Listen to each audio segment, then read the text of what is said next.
Tu v Novem mestu sem zato, da bi podprl predsedniškega kandidata dr. Milana Zvera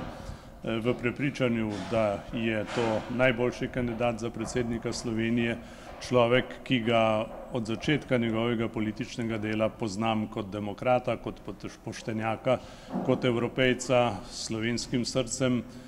Spoznal sem ga tudi pri delu v Evropskem parlamentu, poznam ga iz kabineta Jožeta Pučnika, o njem nimam nobenih dvomov,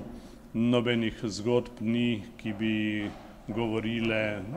v smeri slabe kandidature, tako da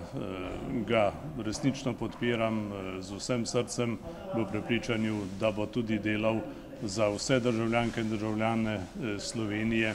in da bo dvigal ugled naše države v svetu. Mi na tem mestu ne potrebujemo diplomata, to diplomate vodi minister za zunanje zadeve, potrebujemo človeka, ki bo znal misliti na dostojanstvo vseh v tej državi, ki ne bo ljudi delil, in mislim, da je Milan Zver res prava izbira.